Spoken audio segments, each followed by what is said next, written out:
Shalom, selamat pagi saudara-saudara. Apa kabar saudara hari ini? Saya percaya sukacita dari Tuhan telah saudara miliki. Pagi hari ini bersama saya Pendeta Newayan Budi Kirti, kita akan bersama-sama berdoa, membaca dan merenungkan firman Tuhan. Sebelum kita beraktivitas, mari kita berdoa. Bapa, kami mengucap syukur pagi hari ini, karena Tuhan Yesus memberikan kepada kami kehidupan yang baru, kesempatan menikmati karya Tuhan dan berkarya di pagi hari ini. Kami bersyukur karena Tuhan Yesus telah memelihara kami, menjaga kehidupan kami sekeluarga. Dan kami percaya bahwa Tuhanlah yang akan menolong kami hari ini. Berkatilah kami dengan kebenaran firman-Mu.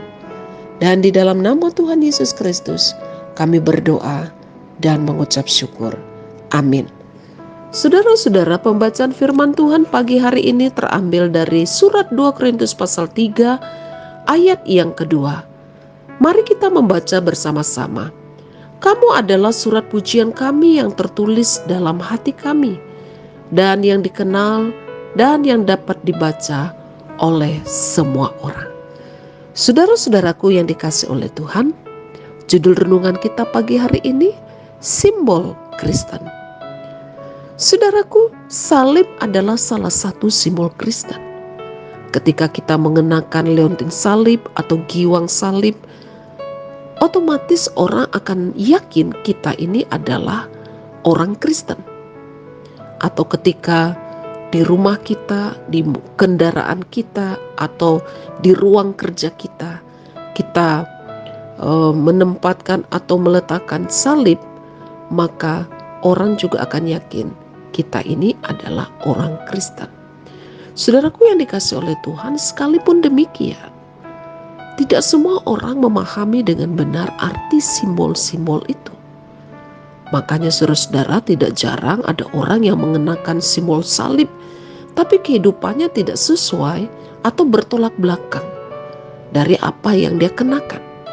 Sehingga alih-alih ingin mendapatkan pujian, tapi justru mendapatkan celaan karena apa yang dikenakan, simbol Kristen yang dikenakan tidak sesuai dengan karakternya. Saudaraku yang dikasihi oleh Tuhan, Paulus pernah menggambarkan posisi umat Kristen di dunia ini, khususnya di Korintus pada waktu itu, dengan mengatakan bahwa orang-orang Kristen atau jemaat di Korintus itu adalah surat Kristus. Berbicara tentang surat berarti sesuatu yang siap dibaca. Siap 24 jam dibaca oleh siapapun yang membutuhkan. Saudaraku yang dikasihi oleh Tuhan, Rasul Paulus mengatakan bahwa jemaat di Korintus itu adalah surat pujian yang dikenal dan yang dapat dibaca oleh semua orang.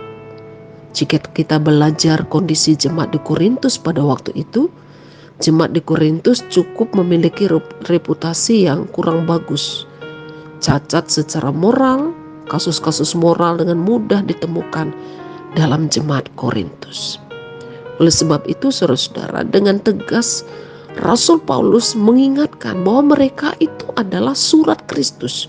Artinya mereka dan kehidupan mereka itu dibaca, dilihat, dan dikenal oleh semua orang.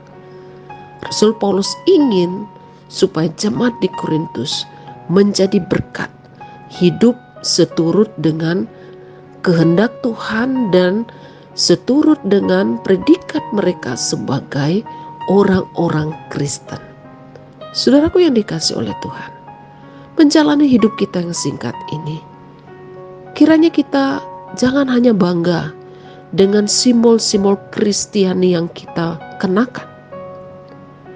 Namun saudara-saudara, yang lebih utama adalah kita harus memiliki kehidupan yang sepadan dengan Kristus. Praktek hidup yang sepadan dengan Kristus. Karakter kita mencerminkan Kristus. Kita kiranya termasuk bilangan orang-orang yang Tuhan Yesus sebutkan sebagai garam dan terang dunia. Saudaraku yang dikasihi oleh Tuhan, jangan sampai kita menjadi orang Kristen yang hanya membanggakan simbol-simbol Kristen saja. Tetapi marilah kita menjadi kesaksian yang hidup. Kemanapun kita pergi dan dimanapun kita berada, orang lain bisa membaca kehidupan kita. Mereka diberkati dan mereka melihat Kristus melalui kesaksian hidup kita. Saudara, ingatlah, simbol Kristen tidak akan pernah memuliakan Tuhan, melainkan contoh dan teladan hidup yang nyata itulah yang akan menjadi berkat dan membawa kemuliaan bagi nama Tuhan. Pahamilah dengan benar simbol-simbol Kristen yang kita kenakan. Dan jangan hanya bangga dengan simbol itu, tetapi lakukan dengan jalan praktek hidup yang benar, yang sepadan dengan Kristus. Ingat saudara-saudara, kita adalah surat pujian yang dikenal dan dapat dibaca oleh semua orang. Tuhan Yesus memberkati. Amin. Mari kita berdoa. Bapa di sorga, terima kasih untuk firman-Mu pagi hari ini. Roh Kudus, tolong kami supaya kami dapat melakukan apa yang Tuhan kehendaki. Ampuni kami Tuhan, seringkali kehidupan kami tidak menjadi berkat, tetapi sering menjadi batu sandungan bagi banyak orang.